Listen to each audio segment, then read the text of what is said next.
Hello hi అందరికీ welcome to my channel. It's me Rajeshwari. నేను మీ రాజేశ్వరిని. అందరికీ హ్యాపీ వినాయక చవితి శుభాకాంక్షలు. ఇక్కడైతే నేను స్టవ్తో పని లేకుండా వినాయకుడికి ఇష్టమైన మోదకాలు ఎలా చేయాలో చూద్దామా. ముందుగా అయితే ఇలా పుట్నాలని పొడి చేసుకోవాలి. మిక్సీలో వేసుకొని ఇలా పౌడర్ చేసుకున్న తర్వాత ఇప్పుడు మనం షుగర్ పౌడర్ కూడా తీసుకోవాలి. ఇలా షుగర్ పౌడర్ కూడా తీసుకొని ఇప్పుడు ఒక మిక్సింగ్ బౌల్ తీసుకొని దాంట్లో 2 టేబుల్ స్పూన్ నెయ్యిని అయితే యాడ్ చేసుకోవాలి.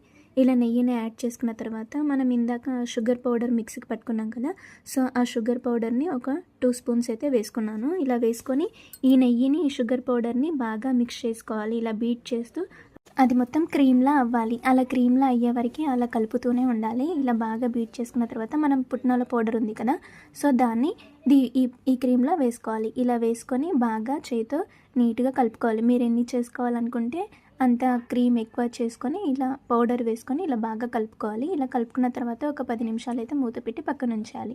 ఇలా 10 నిమిషాల తర్వాత మూత తీసేసి మనం ఇంకొకసారి బాగా కలుపుకొని ఇలా మనకి షుగర్ పౌడర్ వేసాం కదా, సో ఇలా క్రీమ్గా అయిన తర్వాత మనం మోదకాలు అయితే ఇలా చేసుకోవాలి. ఇలా మోదకాలు చేసుకున్న తర్వాత ఒక స్పూన్ తీసుకొని మౌల్స్ ఉంటే మౌల్స్తో చేసుకోండి. నాకు మౌల్స్ లేదు కాబట్టి ఇలా ఒక స్పూన్ తీసుకొని ఘాట్లు అయితే పెట్టుకుంటున్నాను.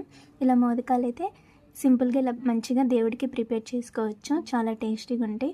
సో దాని మీద కొద్దిగా కుంకుమ పువ్వు పెట్టేస్తే మనకైతే వినాయకుడికి ఇష్టమైన మోదకాలు అయితే రెడీ. నేను ఇక్కడ మార్నింగ్ దేవుడికి పూజ చేసుకొని చక్కగా అక్కడ వినాయకుడిని కూడా రెడీ చేసుకున్నాను.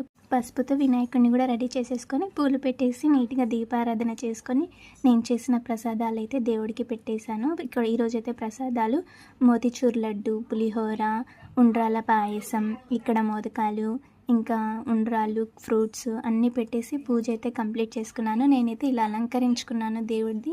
చాలా మంచిగా జరిగింది. అందరికీ బాయ్. మీకు ఈ వీడియో నచ్చితే లైక్ చేసి